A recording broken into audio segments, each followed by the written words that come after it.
simultaneously in today's world. And as you might see in some of the news articles, some people suggested 1/10 of the pre-COVID capacity.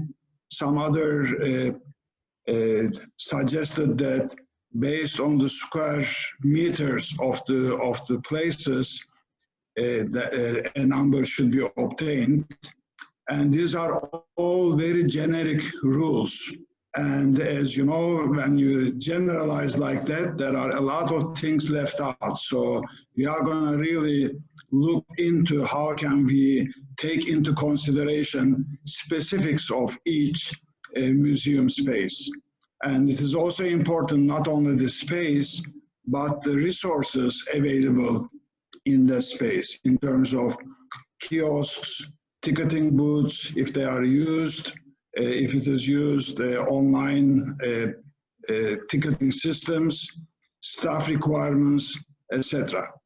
And this way, we not only provide a good carrying plan for the museum, but also help to manage the bottleneck resources based on the specifics of the visitation to that particular museum.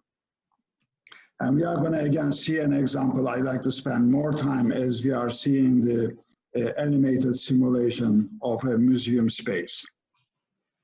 So very few words about simulation. This is a technique available since mid-60s actually in many other areas, but we see the application into visitor flow much more recently since 1990s. Some of the larger organizations like Disney, Universal Studios led this path in terms of applying technology. And then today, a number of places use this approach for not just for designing, but for the operations of the venues. And again, here our question is, how many people should be allowed with and without social distancing? What is the relation? What can be done? And to do that, we want to optimize the visitor flow to minimize, first of all, virus transmission risk, but also we like to simultaneously optimize other important things such as capacity, visitor wait times to minimize, and of course the cost also will be minimized by doing that, such as construction cost, etc. So we like to share with you what is our approach to this using simulation, and what does the experimentation in a real-world case tell us. One important concept here is that individual versus family bubbles, meaning that people who doesn't need to socially distance from others, could we define them as family bubbles so they could move together, therefore increase the capacity under social distancing. So the model I am going to share with you in a couple of minutes is an agent-based model which is very detailed and basically generates each visitor as a very specific individual person. And that person looks around and really behaves like a real visitor in the simulation world. His walking speed may be different than others, like we saw in the previous presentation. If that person has some kind of accessibility problem, that could be taken into consideration. For example, the people in wheelchair will go slower from one place to other, and others could be included as well. So without further ado, let me share you the model here. I don't know if you can follow with your internet speed, but there are little dots or little circles moving on the screens. Actually, these are two different simulation models combined here together. On the left is the normal operations of a real world gallery, museum gallery. And on the right is what happens with social distancing. And not only just yes, it is a similar shape. There are some other changes in the pandemic operations case. For example, must-see items are placed in less congested areas to minimize the virus transmission risk. And of course, the people behave very differently. There are less number of visitors on the pandemic operations. And that number is actually based on the available places to look at the exhibits. And they are at least 2 meters apart from each other. And that reduces the capacity of the hall overall. And of course, they also try to avoid going to the crowded places in the pandemic operations.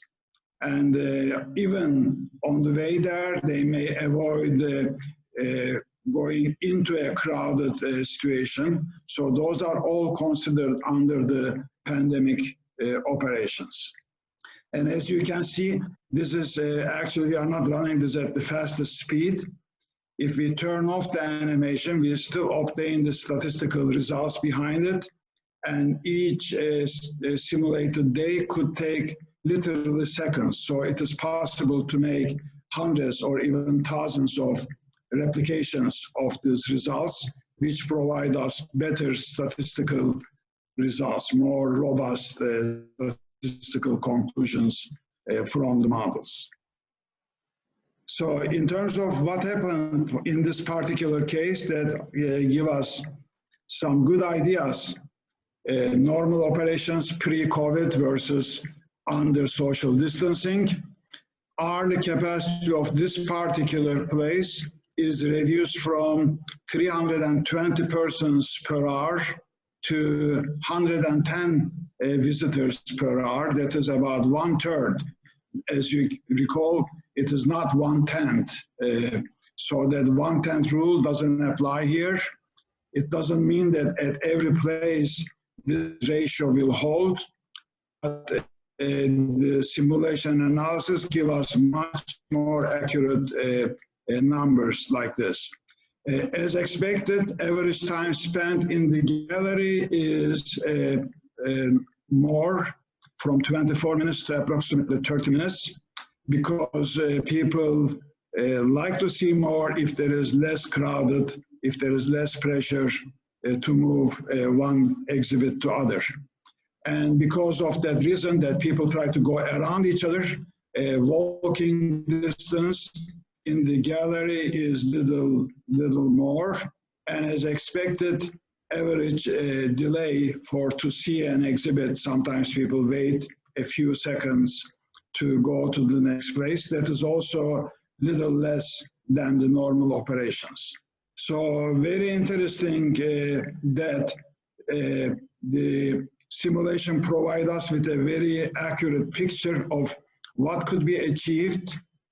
And as I said earlier, if we allow the groups of families move together with some kind of identification without social distancing, of course they are socially distant from other family groups, that capacity even increases to 230 visitors per hour.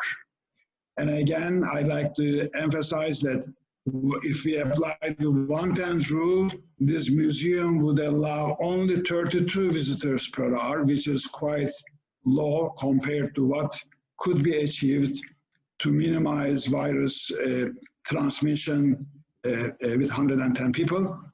And the square footage rule would overshoot the capacity. It would recommend 200 visitors per hour.